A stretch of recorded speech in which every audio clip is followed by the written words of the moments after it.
Welcome to the Genesis Podcast. I'm one of your hosts, Sean. Along with me is Pastor Ryan. Join us this year as we study the book of Genesis and go through our brand new series, Foundations, where we'll see God's design for everything, where it's gone wrong, and how his plan of redemption has been seen from the beginning. Now, let's join the conversation. Hey, welcome to the Genesis Podcast. We're here, episode 17, talking about Joseph. Ryan, it is fun to be in this section of scripture. This is a portion of Genesis that some people know really well, some people don't know at all, but it is a little bit more practical, a little bit more relatable. And we're going to start today in Genesis 37 and work our way all the way up to the most recent sermon you just preached. We're going to start with Joseph and his dreams. What do we need to know about that? Yeah, so he has some dreams. Boom, that's it. We'll just go with that. In 37, which kicks off his story, he has some dreams, first of which is basically sheaves of wheat in a field. And his sheaf rises higher above everyone else's and bows down, or the other sheaves bow down to him. And so he shares that with his brothers and they get pretty mad at him. Like, what are you talking about? And then he also has another dream where the sun, moon, and stars were bowing down to him. And, his father even rebuked him for that one. Like, what are you talking about? Even those who are in authority over you are going to bow down to you. So he has these dreams. I mean, the thing is, I guess if you're in his shoes, like, he didn't ask for them. He had them. He doesn't know how to process them. I don't think he knows what they mean yet. He will find out, and we know if you read through the rest of the story what they mean. But essentially, his father keeps him in mind even after he rebukes him, and his brothers are jealous. They're envious. They're mad, which I can understand. You got to remember this family is already divided. They already have 4 different moms, 12 different sons.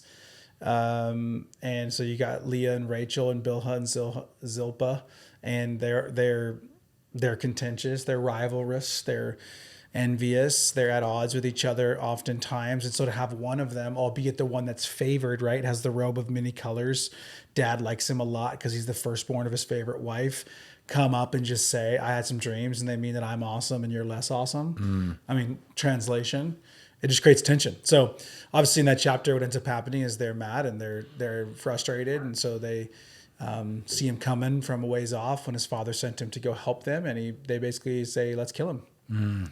And then Reuben has a neat idea. Let's not kill him because, he's not wanting to do that, but he probably has ulterior motives because he recently slept with his dad's wife. So that was not his mom. That wasn't his mom. Right.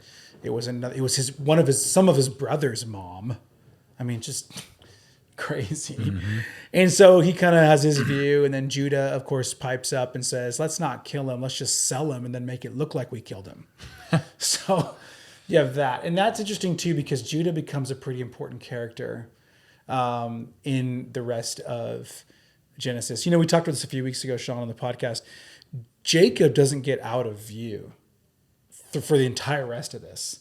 Jacob, or Israel, is a part of it all the way up until chapter 49. He dies at the very end of chapter 49, and then Joseph dies at the end of chapter 50, which is the end of the book. So Jacob's right? He's the largest character in Genesis from chapter 25 to 50. He's a part of it. So Judah as one of the sons of Jacob and Joseph as one of the sons of Jacob have a really kind of emphasized story from this point of Genesis and throughout. We'll even see that. We'll talk about it here in a moment with Genesis 38. But we even see it later when Judah has specific interactions with Joseph when he's the governor in Egypt. And they have some very specific interactions. So Judah, so main character of 25 through 50, Jacob. Right. His name is changed to Israel. This is, in fact, the history of Israel. So that would make sense. His sons, the main characters of his sons, Joseph and Judah. Yeah. So Judah, the fourthborn of his first wife, Leah, and Joseph, the firstborn of his favorite wife, Rachel. So this is a very Sunday school question, but when I was a kid, we had these things called felt boards, and we would do Sunday school little projects on them. We still have those. Yeah, we probably do. Okay. I've not been in kids ministry in a little while, so no, I don't think maybe I need to go down there. But oftentimes when you get to the story of Joseph, all the kids, whether it's your colored pencils or whatnot, it's the robe of many colors. Yeah. We hear about that here. Is there anything like, what's the significance of this robe? Because it's brought up a couple times, and you also see the stripping of this robe. Yeah. So in this time, what you wear really matters because it signals like status. I mean, that's You probably said then or now? yeah, it's still true, isn't it? I know. But I mean, I even think like you look at the chapter 39 where Potiphar's wife has part of his garment and what that means. So garments are a big deal. Like also when there's great distress and something happens that's super terrible and you want to mourn over it, what do? They rip them. They would rend their garments. They would rip their garments. And so it's just in this culture, yes, in every culture, what we adorn ourselves with is somehow an extension of our identity and our sense of meaning and purpose, unfortunately. But even more so, so the fact that he's given a coat of many colors, a robe of many colors, is like signifying the favor of his dad. His dad even kept him back home when his brothers were all out, tending sheep. So he's favored. He's favored for sure. Yeah.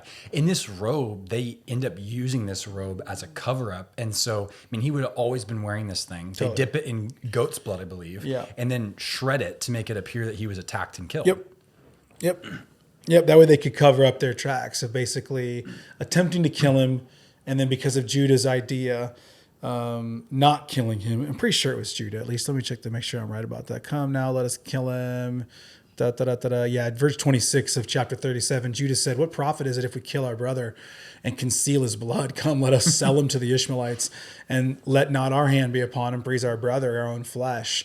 I mean, like, kind of good, I guess, but he's like not good because he's like, yeah, let's not kill him, let's sell him. Like, let's make some money out of this. So unfortunate. And then you see Judah, Reuben is frustrated when he comes back and sees that they sold him. Why'd you do that? And he had his own plan to try to like kind of get in the good graces of his dad. He also may have genuinely felt bad for sleeping with his dad's wife. So he's dealing with his own debt.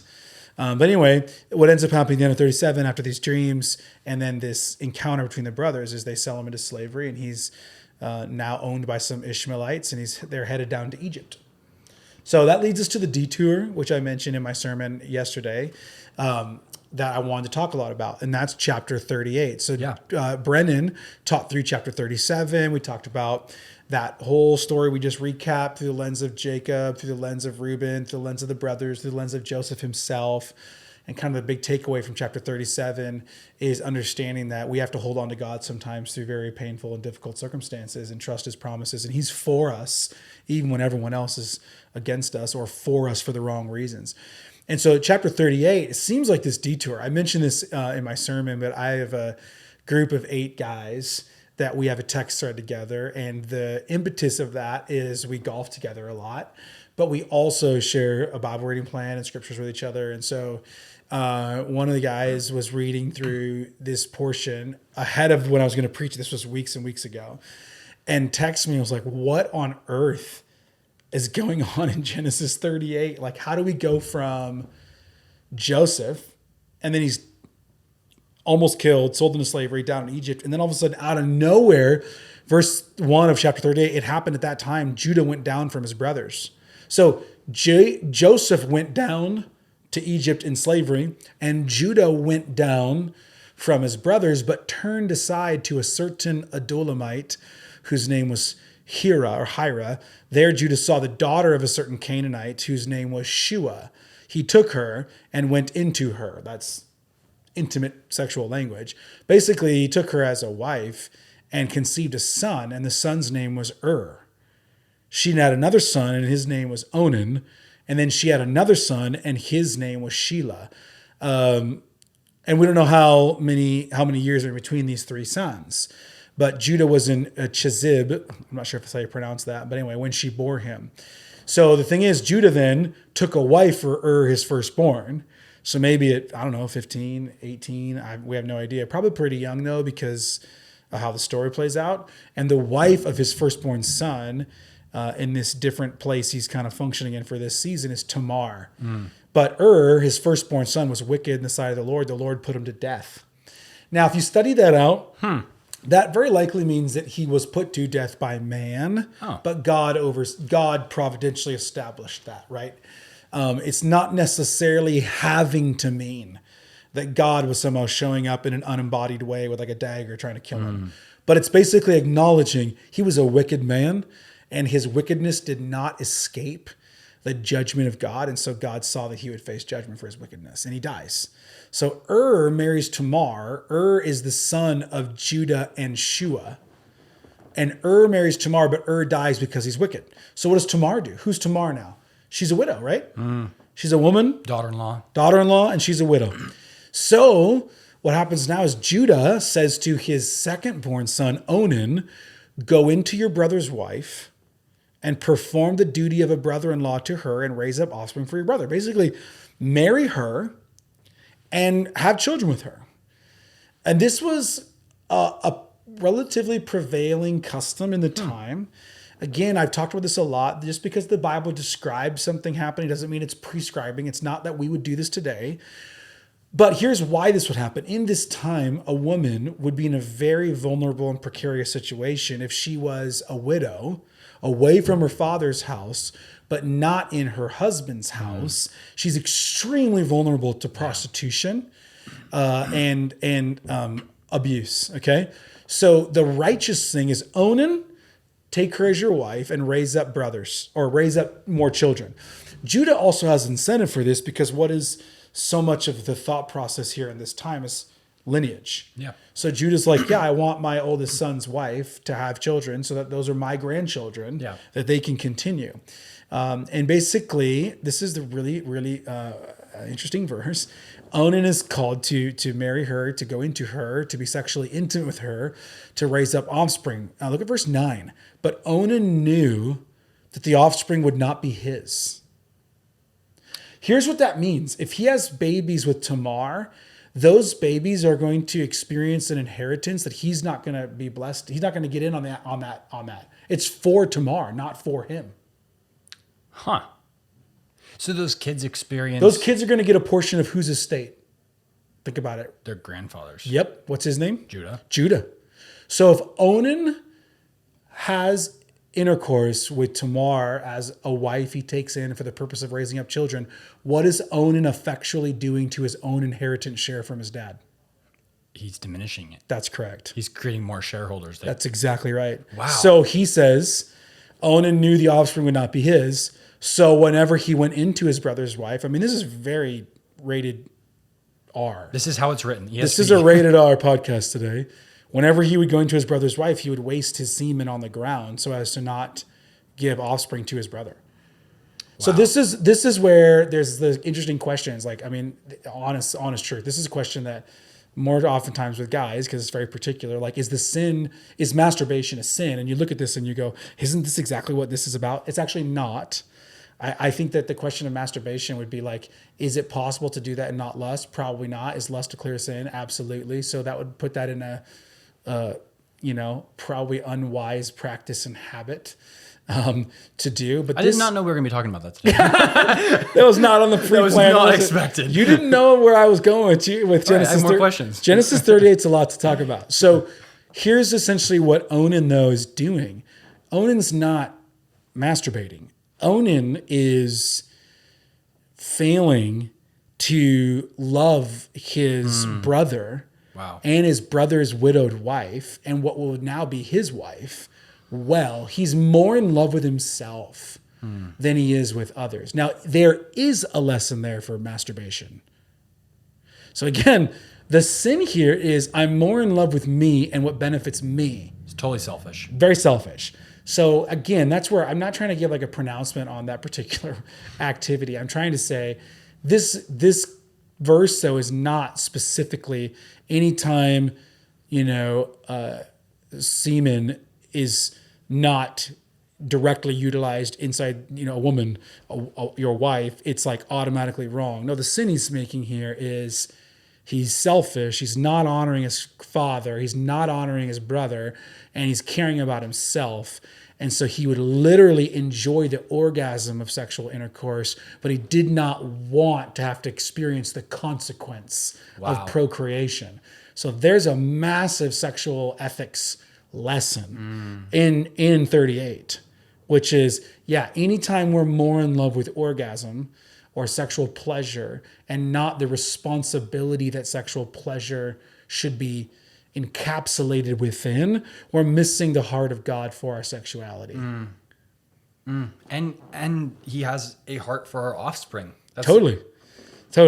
So, but it's not, but you can get legalistic, right? It's like, I don't want to get off too far in the weeds here, but like, there's a lot of interesting questions about this.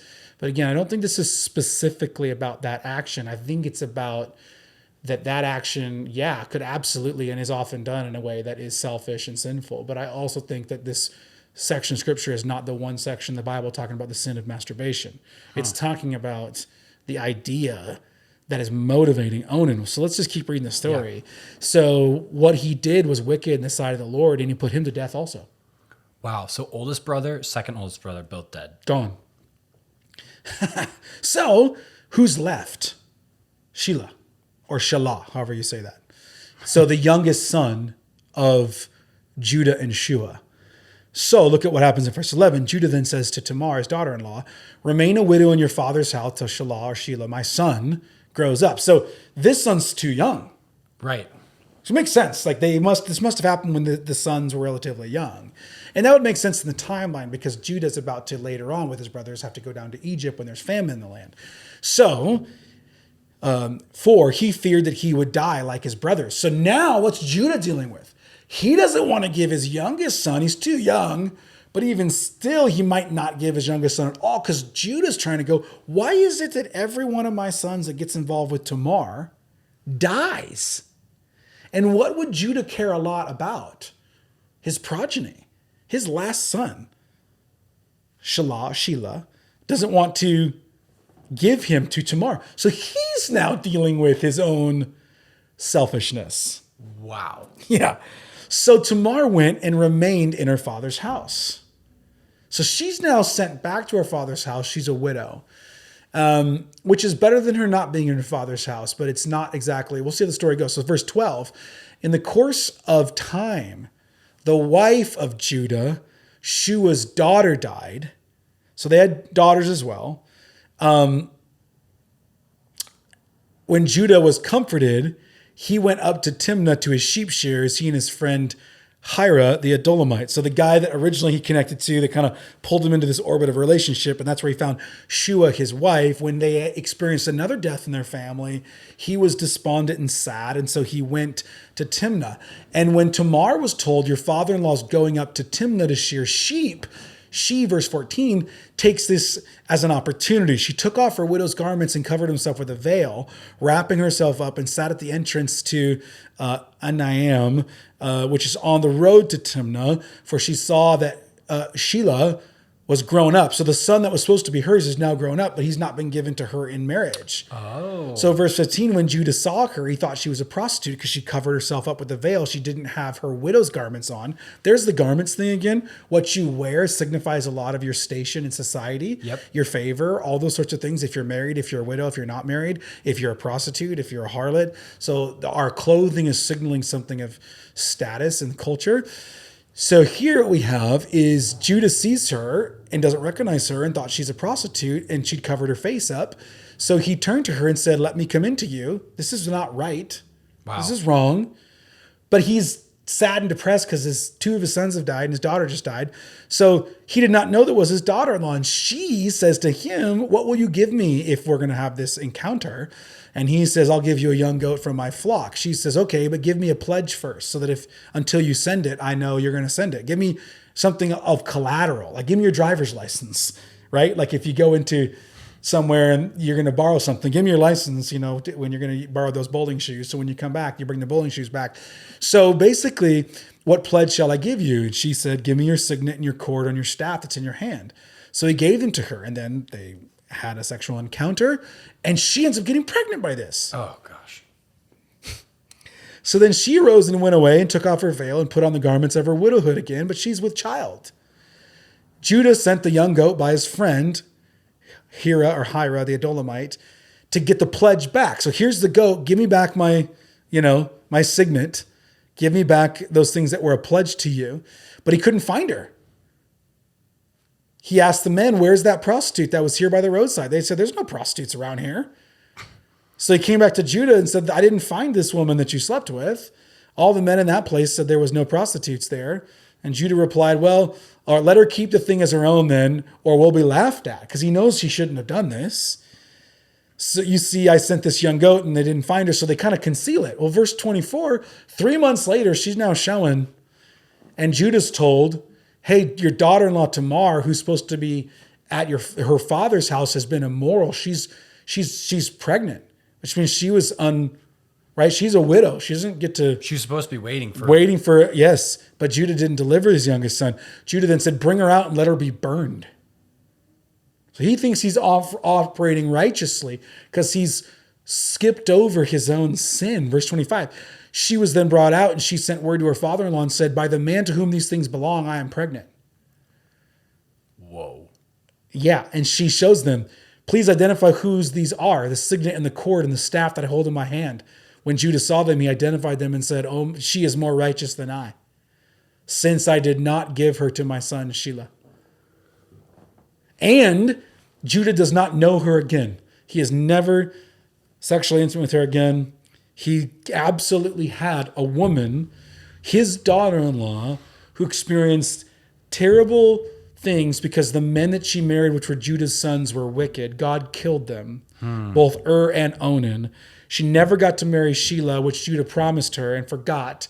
In his own depression and despair of the death of his daughter, he goes and tries to comfort himself by having sex with a prostitute, of which she is, and she holds the pledge to prove that you were not. So here's the thing. This story is wild because here's what it basically illustrates. I want to be careful. Tamar, like a lot of women in this culture and time, are in really unfair and difficult circumstances because of how they were seen societally. And so he even acknowledges she is more righteous than I. And here's the deal. This is a bad chapter. Like, this is like Judah left his brothers and his father and went after a wife that was outside of who he should go marry. In marrying that wife, he had sons who were wicked. In the death of those sons, he had a daughter-in-law he ignored her plight and was not good to her. In a shameful, upside-down, sordid way, he gets embarrassed because he ends up committing sin, which ends up revealing that she's more righteous than he, even though what she did wasn't righteous either. But he owned the fact that he basically got called out. Look at verse 27. When the time of her labor came, there were twins in her womb. So this is the story of Judah's offspring. When she was in labor, one put out a hand and the midwife took it and tied a scarlet thread on it, said, this one came out first. Verse 29, but he drew back his hand and the other brother, behold, came out. And she said, what a breach you have made for yourself. Therefore his name was called Perez, which means breach. And verse 30, after this, his other brother came out with a scarlet thread on his hand. His name was called Zerah. So you have another example of twins, which is not necessarily, it's an interesting, the two twin story. You have Jacob and Esau, and now you see it was one of Judah's kids, this tension. And it's just showing you there's so much tension in these families. And it takes me back to a handful of weeks ago where I was trying to point out polygamy is not a good idea. Operating outside of God's design for sexuality, which is a husband and wife in marriage, is not a good idea. And it's not because God's a killjoy. It's not because God's like, I don't want you to have a sexually fulfilling life. Quite the contrary. He wants you to have, if you're called to marriage, a sexually fulfilling life, because the best way for sex to thrive is within the covenant responsibility and accountability of marriage. And you see that here. Onan rejects that. He wants the pleasure of sex with Tamar without the responsibility and consequence of sex, which could be children. Yeah. And in this sense, like in our culture, it tends to be that we don't want children, which is why we abort so many babies and why we have so many sordid views on sex ourselves, is because we think those children are going to make our life less meaningful. They're going to tie up my freedom. They're going to eliminate my ability to pursue my best life now. These children are going to burden me from getting my career and getting my education and getting my finances in my life and my Instagram and my picture and whatever else you want to try to be in life. Kids are a downer, is what the prevailing culture in our time believes. In this time, the sin of Onan is the kids are a downer because they're going to limit his inheritance. It's a different circumstance, but it's the same motivation. Right. I'm going to get less. And the biblical vision for families and for children is children do not mean you get less. It's God's gift to you. He's actually bringing more to your life. It means maybe less of yourself, and everyone who's a parent can agree to that. But God's giving, he's getting blessing to us. He's not taking things from us. And that's the biblical vision of family and marriage and sex. So again, this whole story, you know, I could have stopped a Sunday and just preached this chapter. You might be like, why didn't you? I'm trying to get through Genesis by the end of the year. And so I'm like skating in as it is. And I also think like it is a detour in the sense that it's a story about Judah that happens kind of over here on the side while the story of Joseph's also playing out. Yeah. Does that make sense? Totally. So I think the podcast is a great place to handle it. And so what I said on Sunday, and my wife said this to me after, she's like, why'd you even mention Judah? Like, who just like keep going? And I'm like, man, now if she needs to listen to the podcast, because I think she'll go, oh, like I get why, because the contrast is really obvious now. When you're away from your family and you went down to an Adullamite friend with a Canaanite wife that you married, and Joseph ends up going down into Egypt as a slave. Look at how these two sons' stories are wildly different. One is filled with compromise and failure and sin. And the other one, and yet still God's grace. God does give two children to the line of Judah, Perez and Zerah, that come through Tamar. And it is in God's grace that will become a tribe. Interestingly, from that tribe comes Jesus Christ. The Lion of the tribe of Judah. And so, but you look at Joseph and the tribe that he will create with his two sons, Ephraim and Manasseh, which we'll look at way at the end, chapter 49, I think. And in that one, the similar thing happens. The younger serves the older. And it's an interesting... Okay, I got some questions. I got something. So you just stop? Please, time out. Sean, just real quick, for everybody watching, we sat down together and you kind of like worked me through what we're going to say. And... This was not on it. You had no idea what was coming. I had no idea. So first off, Judah, who is perceived as the one who in essence has more freedom, is actually the one who finds himself in a spot where he probably should have had more boundaries. Judah. Right? And Joseph, on the other hand, while not free, had righteous boundaries.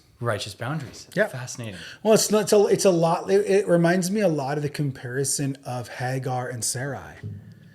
Hagar is the Egyptian slave girl, and Sarai is the wife of promise, but Sarai's barren and Hagar's fertile. And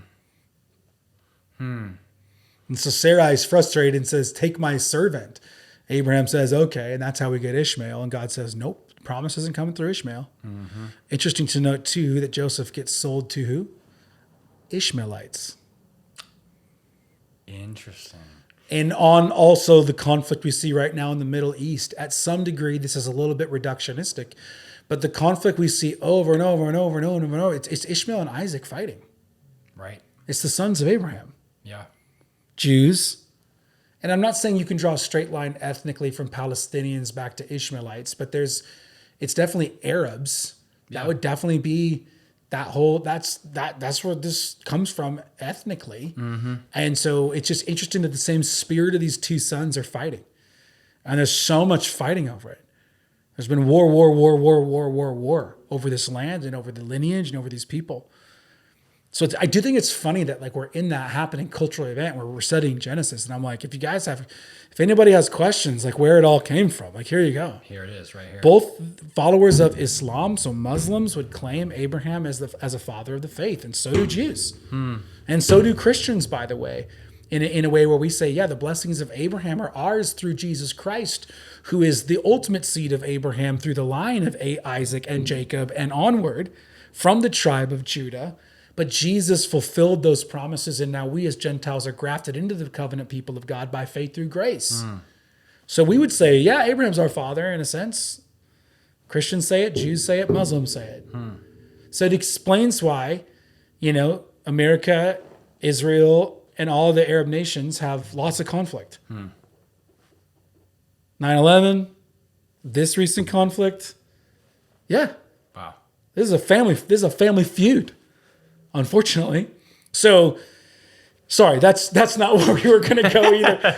You're like, what? Are we talking about masturbation? We're talking about like the children of Abraham. Like, I thought we were talking about dreams and Joseph. So we can go ahead. You have the floor. Thank you. Yeah.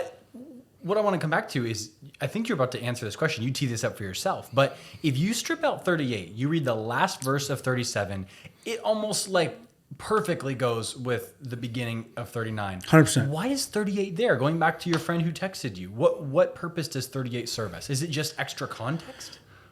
I think it introduces what I said on Sunday. It's the purpose of the story of Judah being the contrast to the story of Joseph.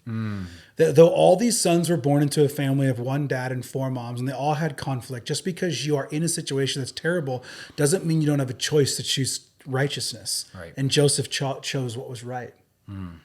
Judah did not. So here's the lesson. Ready? None of us are born into perfect circumstances.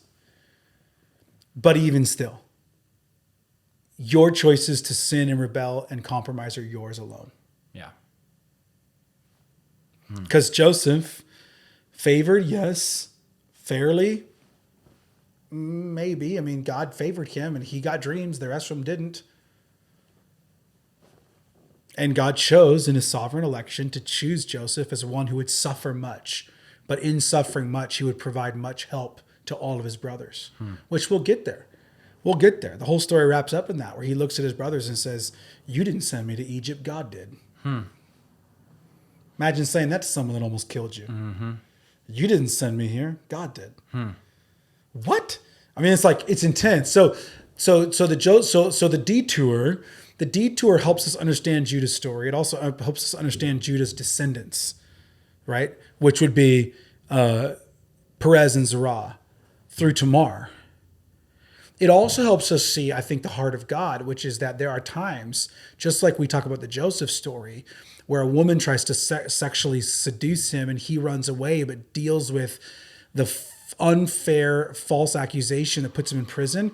Tamar also dealt with the unfair forgetfulness of Judah because he was consumed with himself. And here's this poor widowed woman who has no offspring. So it also just reminds us that God sees us when things aren't fair. God still sees us, and he, in his grace, in his mercy, he provides a way for us. And so it's just so beautiful. So the Judah story is here because, again, you got to remember the Judah story kind of curtails here when I get to 39, which we'll get to in a second. But it comes back, and I think chapter 44 or 45, and I don't want to steal all that thunder, because Judah ends up having his heart changed. So here's what kind of happens, okay? I don't want to steal all the thunder, but we'll dive back into it in a few weeks when we get there. Joseph is the only one, it appears at this point, of the brothers whose heart is sensitive to Yahweh. Right. The rest of their hearts are not. I mean, they're willing to murder their brother. They're willing to sell him.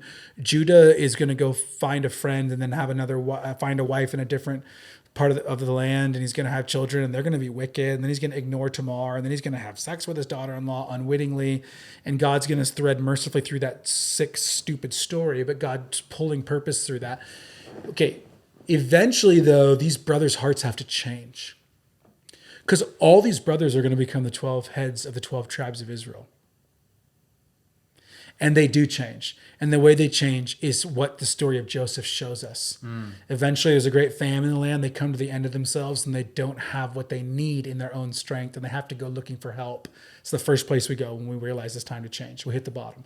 When they go to look for help, they run into a guy in Egypt who's second in command. His name is Joseph. They don't recognize him. And Joseph recognizes them. Maybe that's a point for another time. Well, he's been living in Egypt. Probably can speak Egyptian. He's probably dressed differently. Has a tan. If I had a tan, no one would recognize me. Fine. You're a goof. So, but the point is they don't recognize him. He's speaking a different language. And basically Joseph inquires a lot. You know, he inquires a lot. He asks him lots of questions. Hey, where are you from? He knows where they're from. Yeah. They tell him, he's like, is your dad still alive? Why would he care about that? Because Joseph loves his dad. He's estranged. He got sold into slavery. Is Jacob still alive? He doesn't say, Jacob, is your father still alive? Yes. Is your youngest brother still alive? Who's that? Do you know? Benjamin? Nailed it. The brother of his mother, or the son of his mother. His only biological brother is Benjamin. Oh, yeah. They're his half brothers. Whoa. So Joseph's full brother is Benjamin. His half brothers are Reuben, Simeon, Levi, Judah, Naphtali, Dan, Zebulun, right? So he's asking a bunch of questions and he's gathering information. And then he tells them, you have to leave someone here because he accuses them of being spies. You're here to spy out Egypt and the barrenness of our land because of this worldwide famine. You're a spy. Oh, no. Motivation. We promise you we're not spies. We're not spies. We're not spies. You're a spy. And then Joseph orchestrates this whole thing where they buy grain, but he puts the money back in their bags. And they think that their sins against their now dead brother are coming back to haunt them. God has seen them. They're going through a process of recognizing here's the deal. They've buried their sin and they've lived in a deceptive lie that they've never faced about what they did to their brother. And what's happening is they're having to face it. Wow. And it happens over time. Okay. And so eventually, here's what's crazy. Back to Judah and Tamar and Joseph and why. Do you know the person that speaks up the most and actually ends up leading the way in owning his own repentance? It's Judah. It's Judah.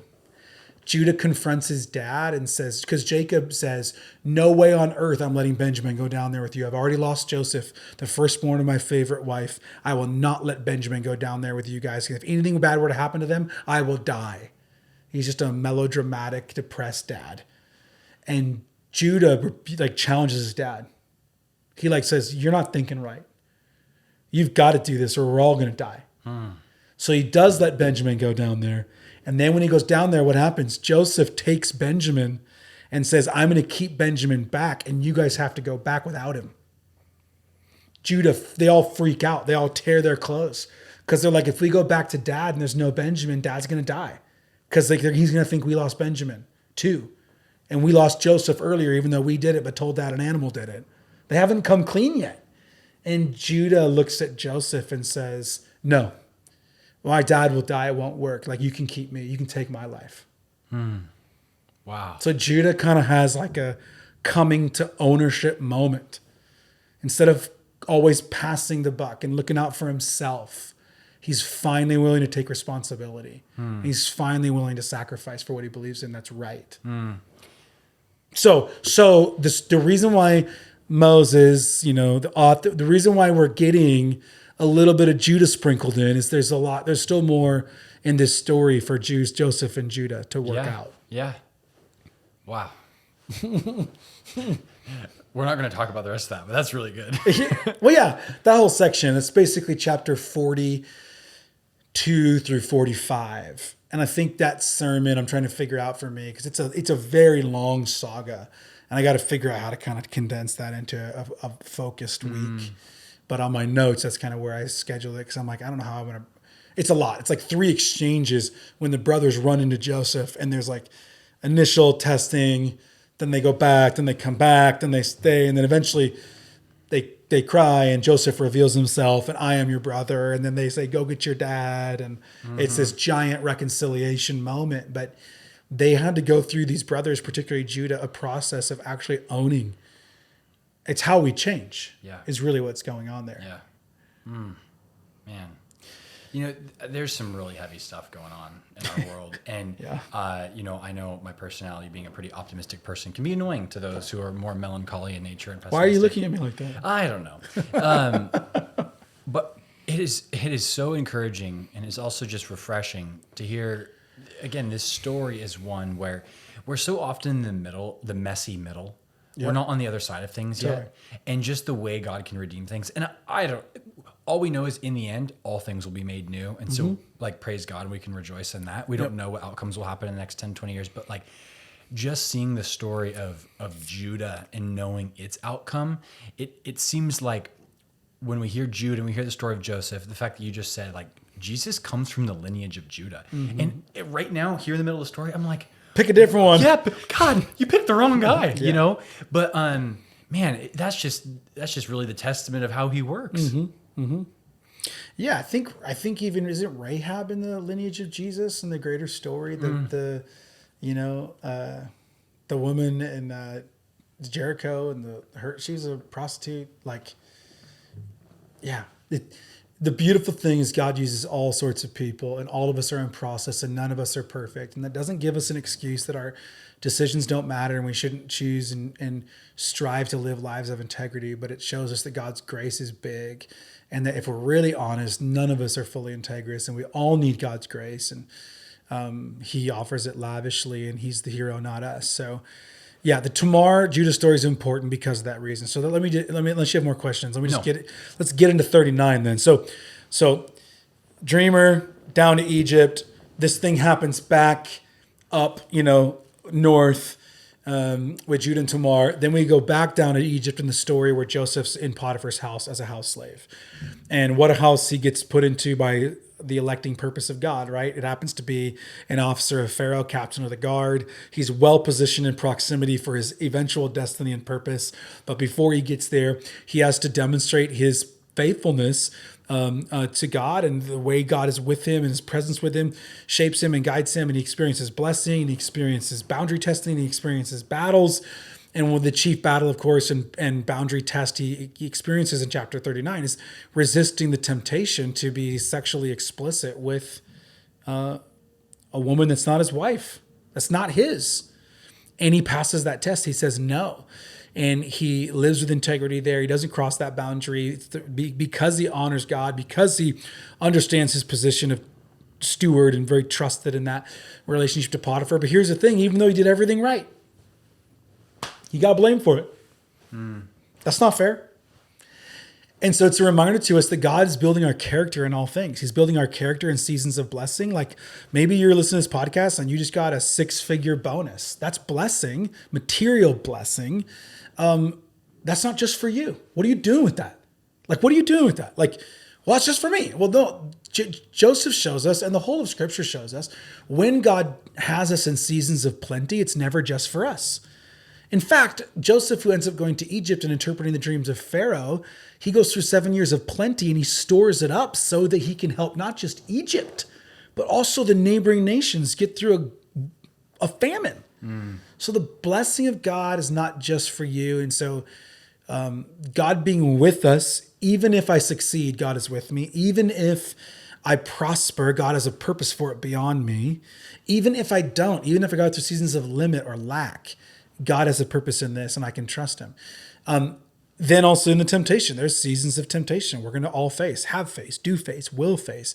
And the question we have to ask ourselves is am I seeing this temptation through the lens of God's picture of integrity and righteousness, or am I making up my own excuses? And Judah made up all his own reasons to do what he wanted to do.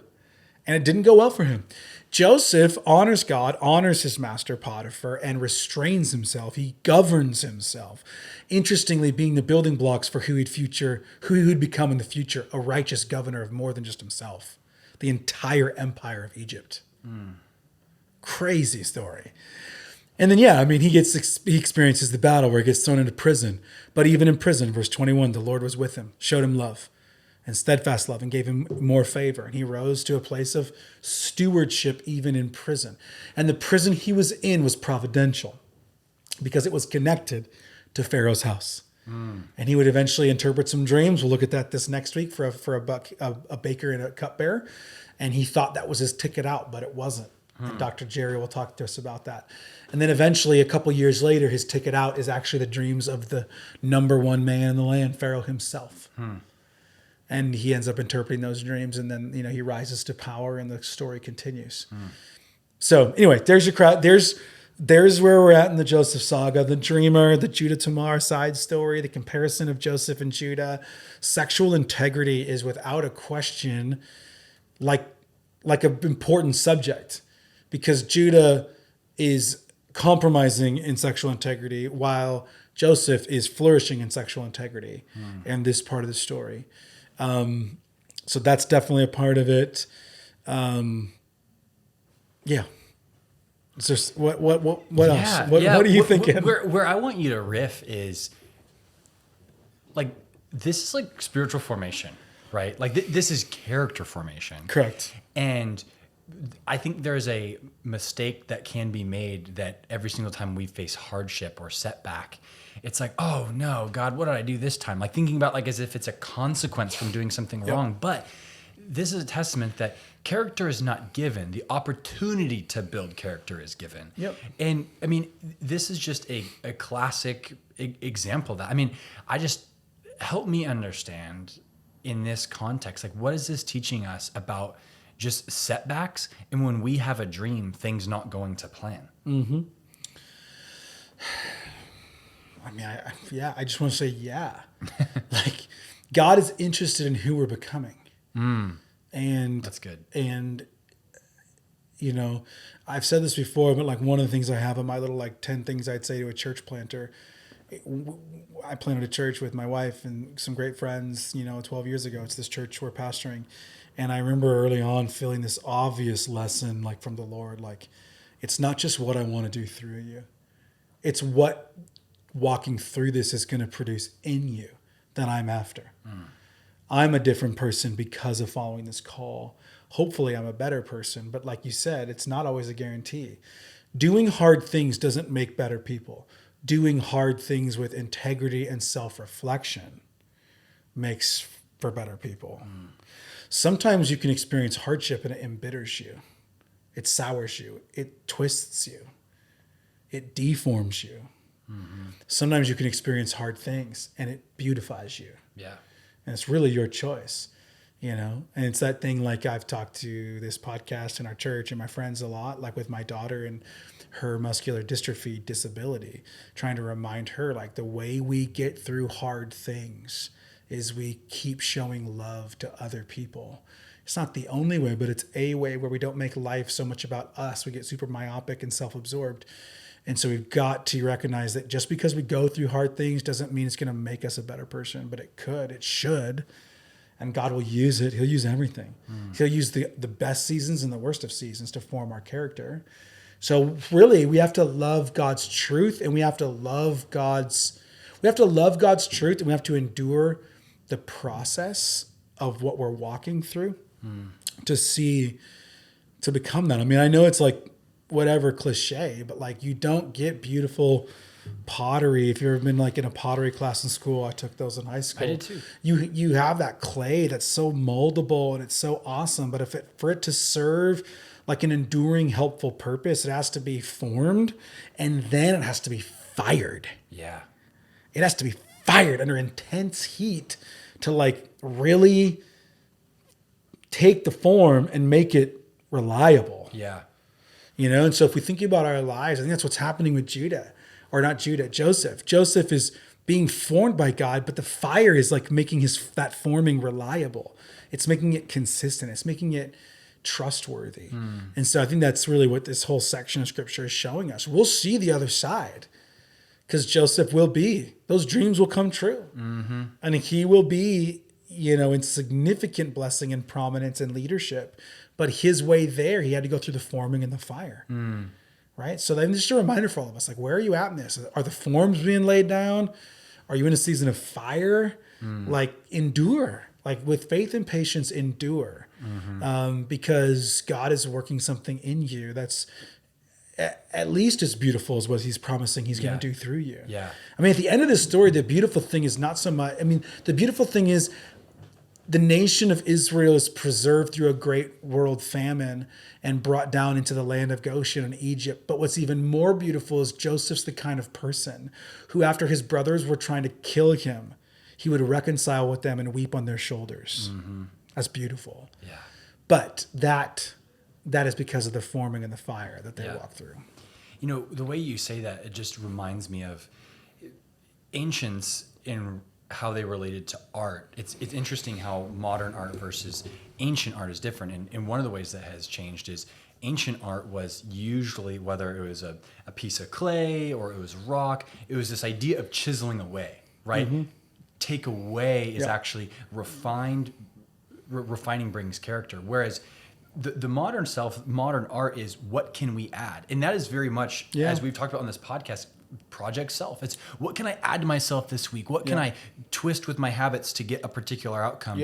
And it's just interesting that most of the time, more looks like less, specifically in relation to character building. I don't know why this is top of mind, but you and I like talking about economy and all things US and global.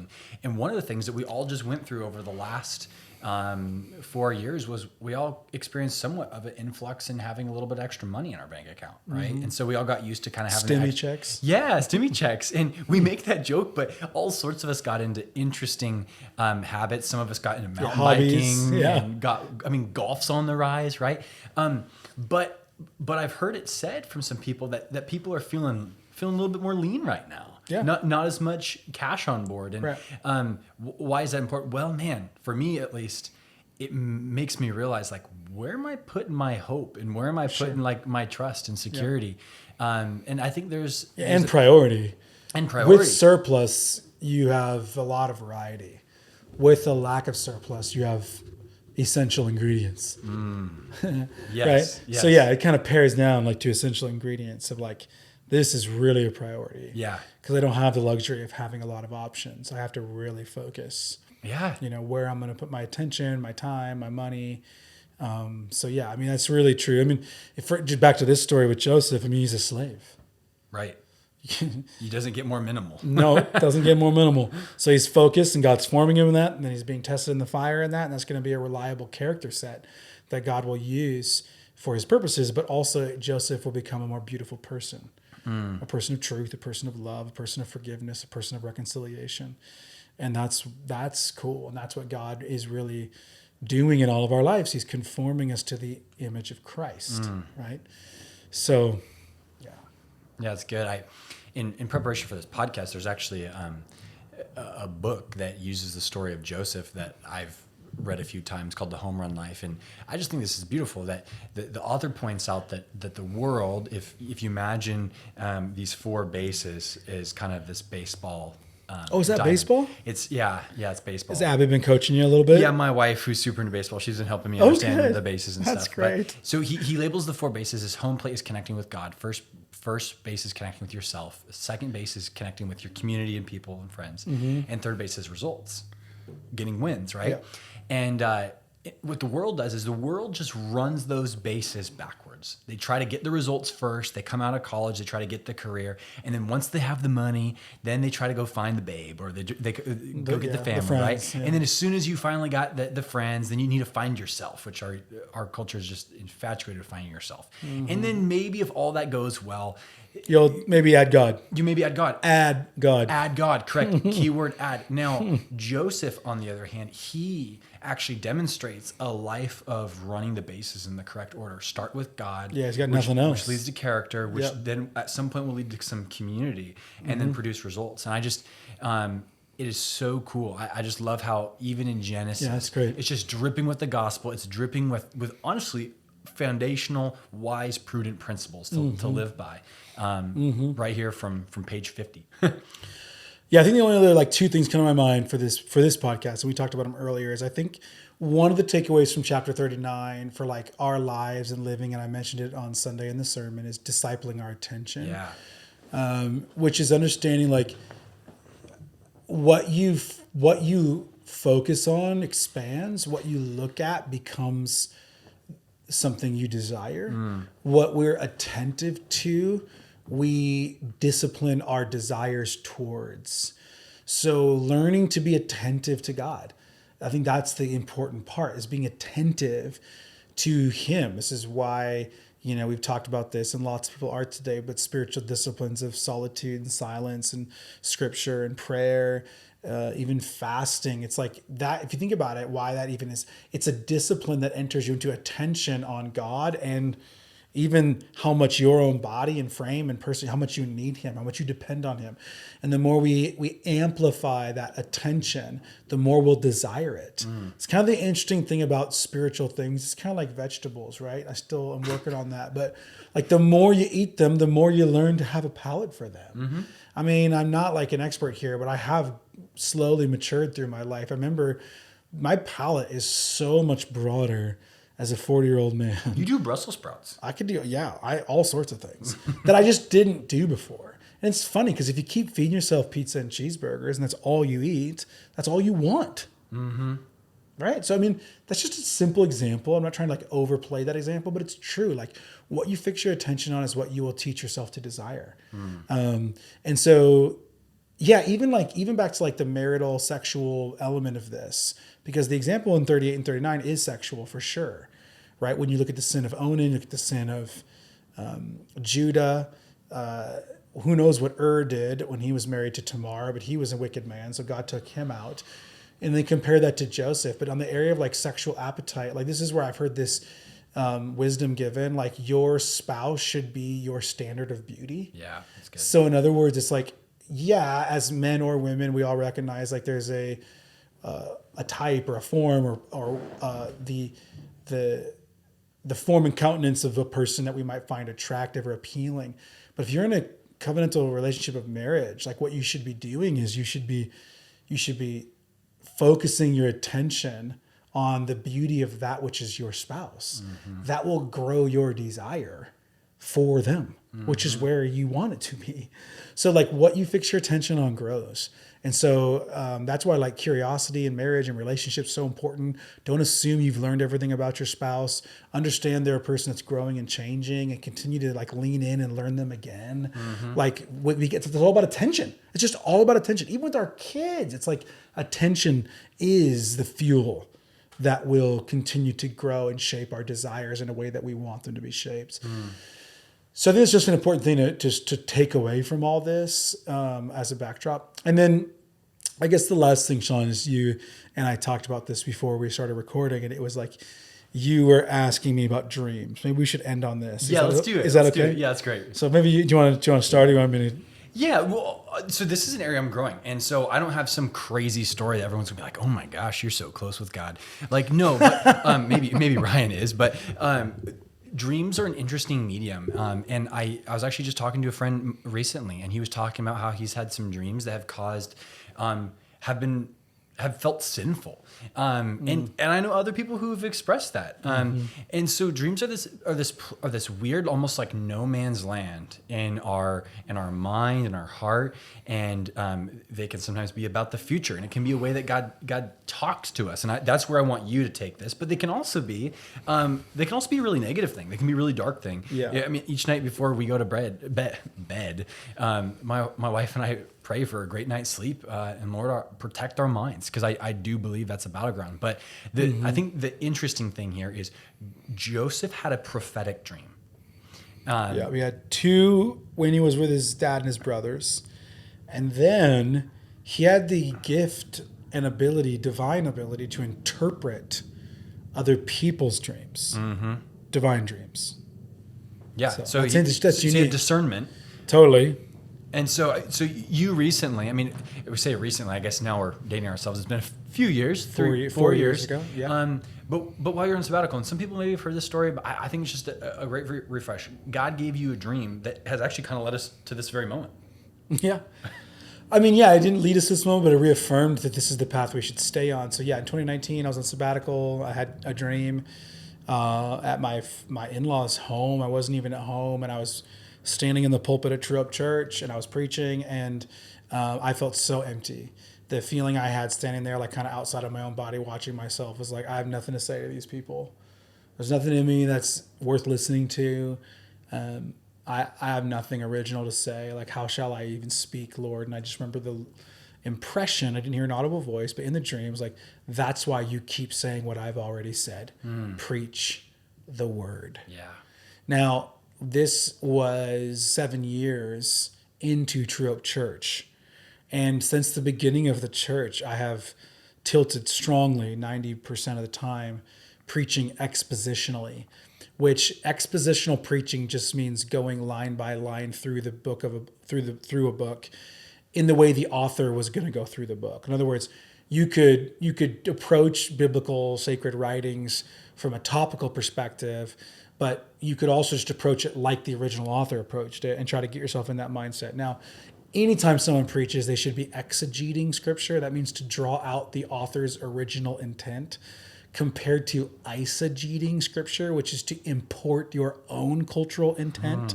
So eisegesis is bad Bible reading, bad preaching, leads to heresy. At best, it leads to heterodoxy. At worst, it leads to heresy. Heterodoxy would be contrary to sound teaching. Heresy would be basically, another gospel, like false teaching. So not just yeah. Okay. So expositional, or as Dr. Jerry Sitzer tells me, John Chrysostom in the 5th century preached lectua continua, which just means line by line. So from that time, I basically started doing that. I shouldn't say that. I've been doing that since the beginning.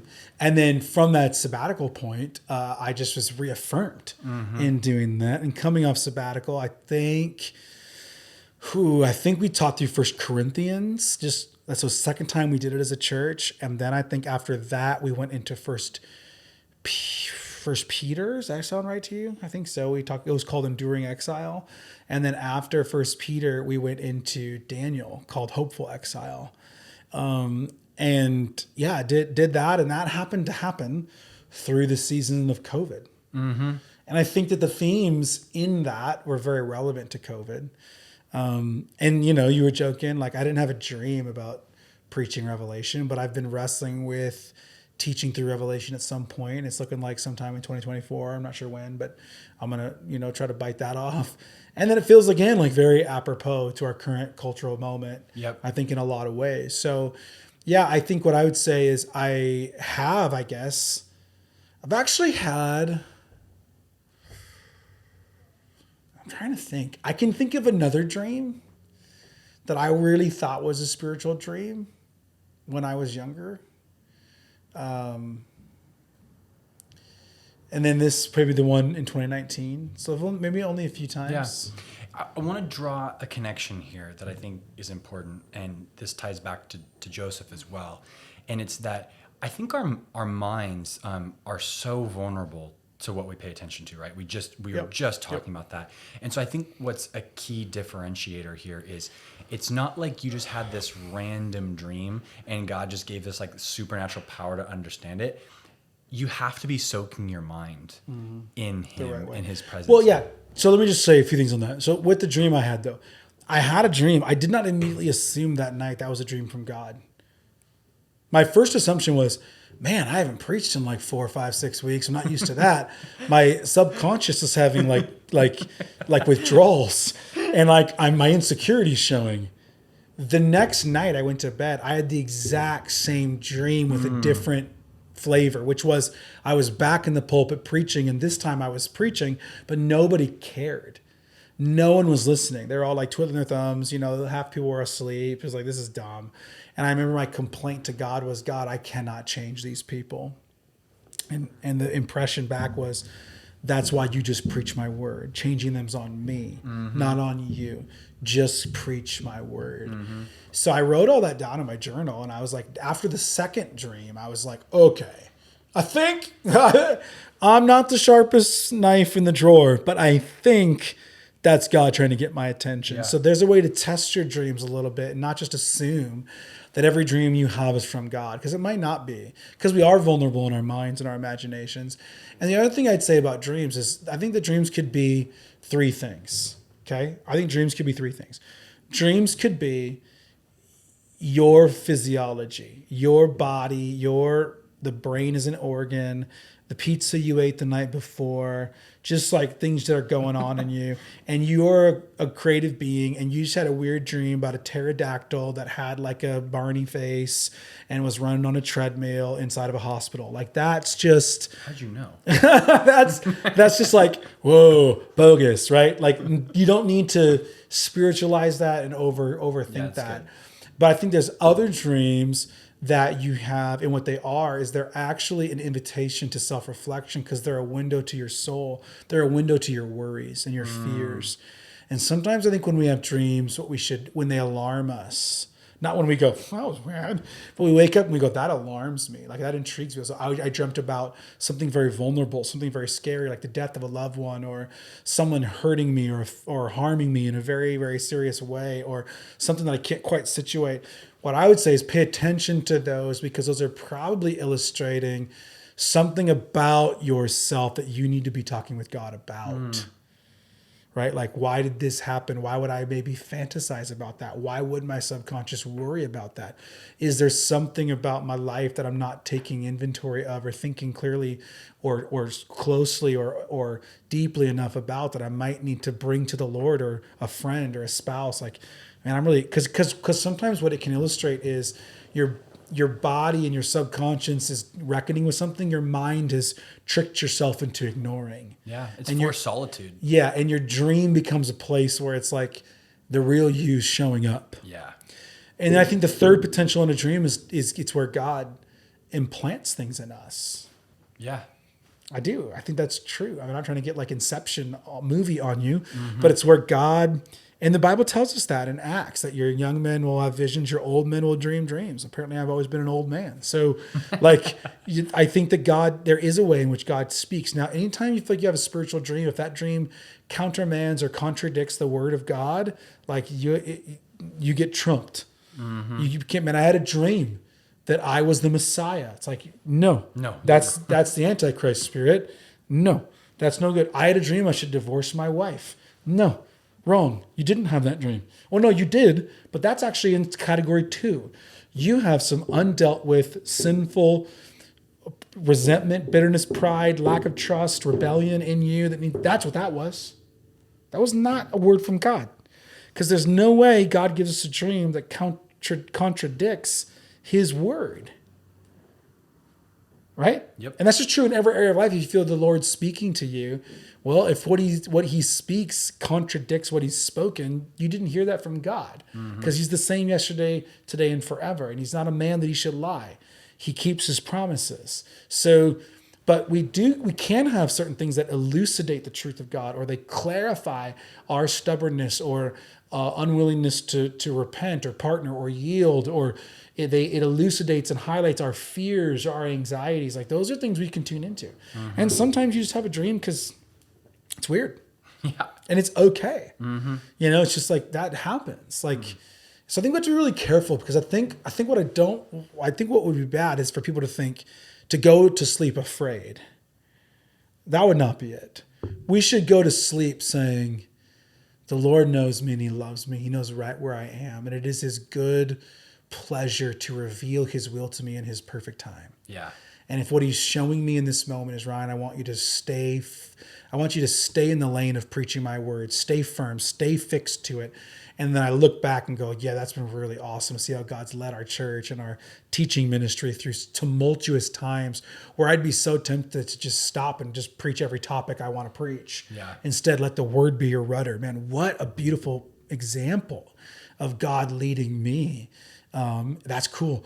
I've had other dreams where it's just like, that was actually an indication of my fear. It's an indication of my false self, my worry. I was dreaming about something that I need to talk to my wife about, or a friend. Like, man, that just shows that, like, I really am afraid of that. Yeah. I really haven't wrestled that down. And then there's dreams you have, you go, man, that was super weird. Yeah. That was kind of goofy. Yeah. And two, when you were on sabbatical, we took a trip and you had shared with me that dream. And the way that you shared with me is, dude, I had this crazy dream just the other week. And it's been an evolution over time that there's been more and more added confidence and confirmation to that dream, because you see, I mean, just go back to 39. Joseph decides to share his dream Right. immediately, and look what Didn't happens. go well. Did not go well. Yep. And so, I mean, that's just a lesson there that in the process of discernment, there is a time and a place to disclose. And I think it's in Genesis 42 or 3 or 4.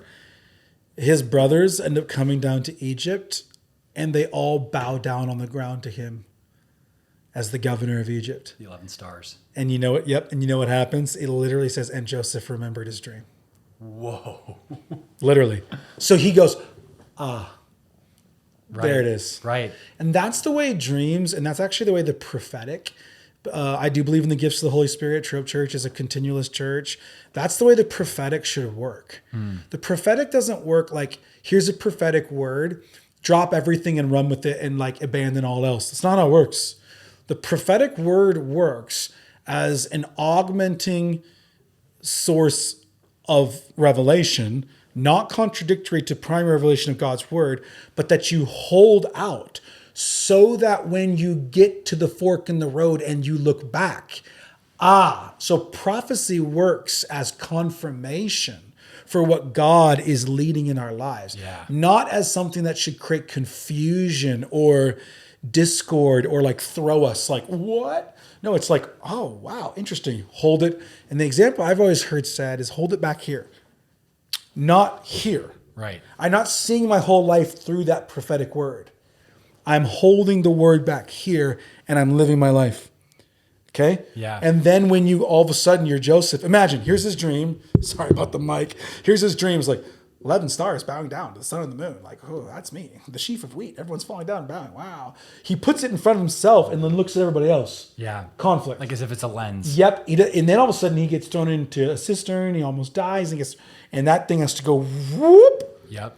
And then he lives his life and God's providence leads along. And then eventually all of a sudden he runs right smack into the absolutely unavoidable sovereign providential working of God, which is when God gives a dream, God doesn't lie.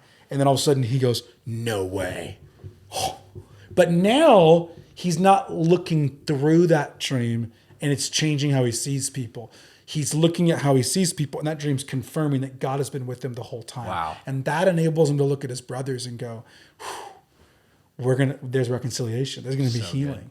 Yeah. So those prophetic dreams and dreams, they need to operate in a supporting cast, like sitting on the side type way, Yep. not the dominant. I'll give you a perfect example. Okay. I used to be a youth pastor. Hey, Susan, I had a dream last night. You're going to be my wife. You know what I mean? Yeah. Those like creepy Christian kids. It's like, the Lord told me that Rebecca, that, Susan, that Haley, she's going to be my wife, youth pastor. Should I tell her? Should I go call her parents and tell her the Lord told me I'm going to marry her? It's like, no, like you should not. You should take that little dream, shove it back over here, and just go say hi to her. Go say hi to Susan and see if Susan likes you back. Yeah. Because I promise you this, she ain't gonna marry you if she don't like you. You a creep. You just look like an absolute creeper. So there's that, which is how we should think about these type of things. I love it. I love it. That is the best possible place to end this podcast as some good old dating advice. So Just here to help, bro. I'm just here to help. Beautiful. Well, we'll be back in 2 weeks. Talk a little bit more about Joseph. Let's do it. See ya.